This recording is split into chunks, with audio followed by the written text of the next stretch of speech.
दोस्तों,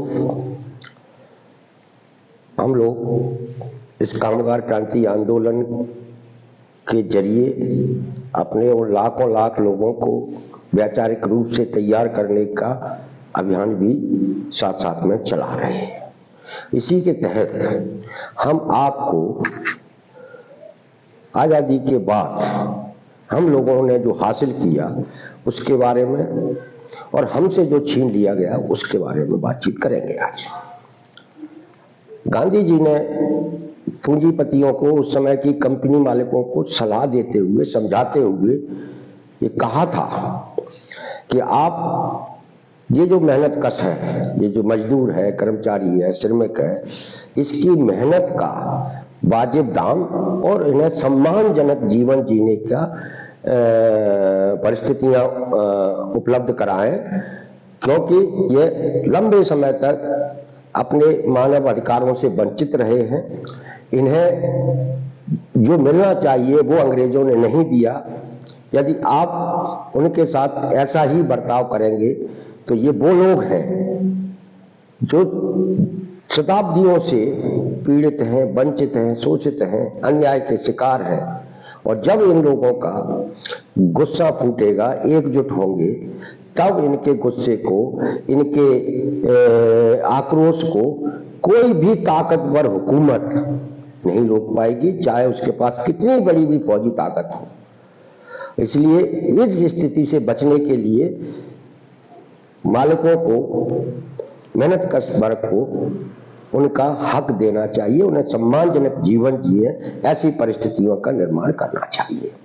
गांधी जी के इसी समझाइश के बाद इस देश के अंदर जो औद्योगिकरण हुआ, जितना भी पब्लिक सेक्टर खड़ा हुआ, जितना भी सरकारी सेक्टर खड़ा हुआ, सब जगह वहां काम करने वाले लोगों को के रहने के लिए, उनके बच्चों के पढ़ने के लिए वातावरण बनाया गया, उनके लिए मकान बनाए गए जिसमें वो रहते थे, वहां स्कूल खोले गए जहां उनके बच्चे पढ़ते थे और उन्हें अच्छा वेतन मिलना शुरू हुआ। आजादी के बाद से 8 घंटे का काम समय तय हुआ, साप्ताहिक अवकाश का भी तय हुआ, बोनस, वेतन, इंक्रीमेंट, हर 6 महीने में महंगाई भत्ता वगैरह वगैरह की सुविधाएं मिलना शुरू हुई। ये गांधी जी के समझाइश के बाद गांधी जी का जो ग्राम स्वराज का जो नारा था, हमारे देश में हमारी सरकार का जो नारा था, उसी नारे के तहत ये सारी सुविधाएं मेहनतकशों को मिलने लगी। और उसके बाद इसी मेहनतकश वर्ग ने इस देश को बनाया।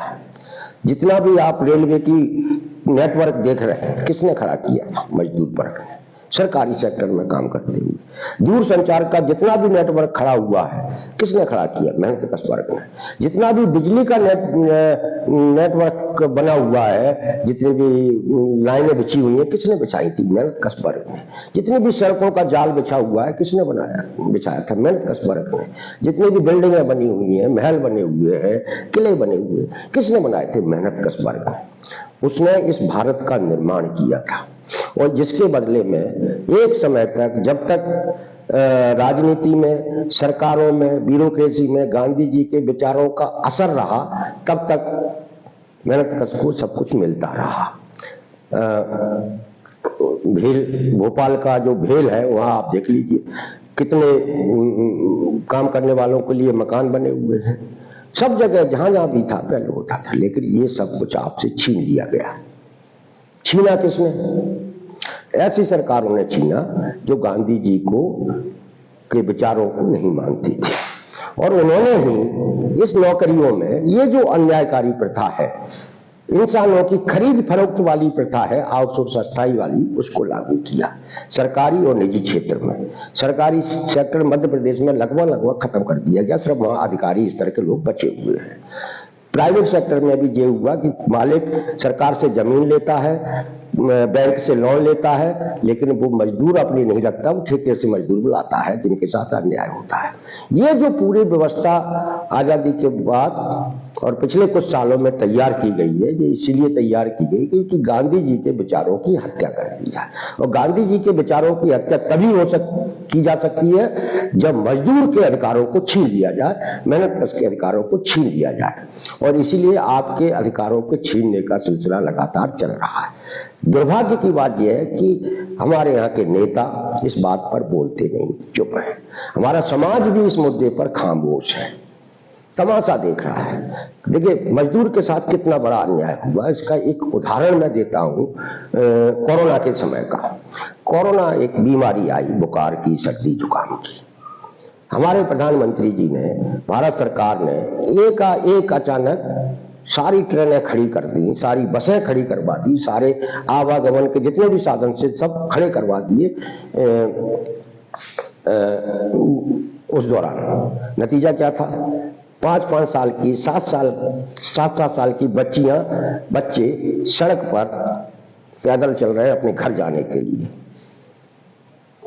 हजारों लाखों मजदूर उस आपाधापी में बेचारा पैदल घर जा रहा है। बड़े स्तर की अफरा तफरी थी। आप बताइए, कोई एक संवेदनशील सरकार होती इस देश के अंदर, गांधी जी के विचारों से चलने वाली सरकार होती, तो रातों रात ऐसा फैसला नहीं करती कि सारी ट्रेनें खड़ी कर दी जाए, सारी बसें खड़ी कर दी जाए और लोग सड़कों पर पैदल चलने के लिए मजबूर हों। लेकिन हुए, और इस समाज ने क्या किया था? पैदल चलते हुए बच्चों को सरकार, समाज की तरफ से किसी ने भी सरकार के इस फैसले की आलोचना नहीं की कि आपने, भाई जो फैसला उस दिन लिया गया था वो 3 दिन बाद लिया जा सकता था, और 3 दिन में सारे लोग अपने अपने घर पहुंच सकते थे। उसके बाद आपको जो लगाना था लगा देते, लेकिन किसी ने ये सवाल सरकार से नहीं किया। वो सारे लोग कौन थे? वो सारे लोग मेहनतकश थे, कारखानों में काम करते थे, दुकानों में काम करते थे, अपने घर से दूर रहते थे, है। तो वो मेहनतकश के साथ पहला एक बड़ा सामूहिक अन्याय हुआ था, सबके साथ हुआ था। और उसके बदले में सरकार क्या करवा रही थी? सरकार उसके बदले में उस शहरी धनाढ्यों से तालियां बजवा रही थी, थालियां बजवा रही थी, पुष्प वर्षा करवा रही थी। कुछ जगह हम लोगों ने देखा, सोशल मीडिया पर भी आपने देखा होगा, शहरों के जो धनाढ्य लोग थे वो पैदल चलती हुई बच्चियों को चप्पलें भेंट करते थे। पैदल जा रही है, नंगे पैर, ले चप्पल ले ले, और फोटो खिंचवाते थे और सोचा कि हमने जन सेवा की। खिचड़ी बांट रहा था कोई रोटी बांट रहा था। ये समाज सेवा हो रही थी। किसके साथ? उस मजदूर के साथ सामने रखकर समाज सेवा करने की कोशिश की रही थी, जिसके साथ सरकार ने इतिहास का सबसे बड़ा अन्याय किया था। कोई भी संवेदनशील सरकार एकाएक ऐसा फैसला नहीं कर सकती थी। हिटलर ने भी ऐसा फैसला नहीं किया था अपनी हुकूमत के दौरान, जब उसने तमाम सारे यहूदियों को भट्टियों में तुलवा दिया था। लेकिन हिंदुस्तान में भी हमने देखा, इसी मध्य प्रदेश में हमने अफरा तफरी का माहौल देखा था।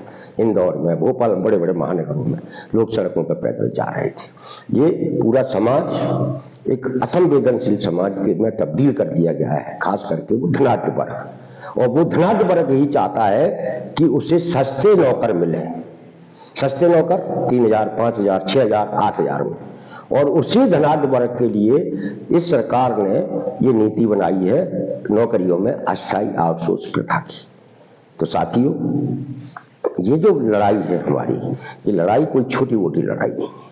ये एक ऐसे वर्ग के खिलाफ लड़ाई है जो आपको इंसान ही नहीं समझता, आपके साथ जानवरों जैसा बर्ताव करता है। और ये हम समय समय पर देखते भी हैं।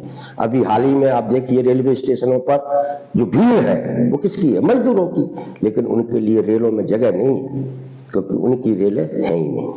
वंदे भारत खाली चल रही है, जो धनाढ्यों की रेल है, लेकिन गरीब, मजदूर, मेहनतकश, मध्यम वर्ग के लोग हैं, दलित, आदिवासी, ओबीसी के जो लोग हैं, जो बेचारे दूसरी जगह अपना जीवन यापन कर रहे हैं, मेहनत मजदूरी करके अपना परिवार पेट पाल रहे हैं, उनकी ट्रेनों में जब उन्हें घर जाना होता है तब जगह नहीं मिलती। वो जानवरों से भी बदतर स्थिति में घर पहुंचते हैं।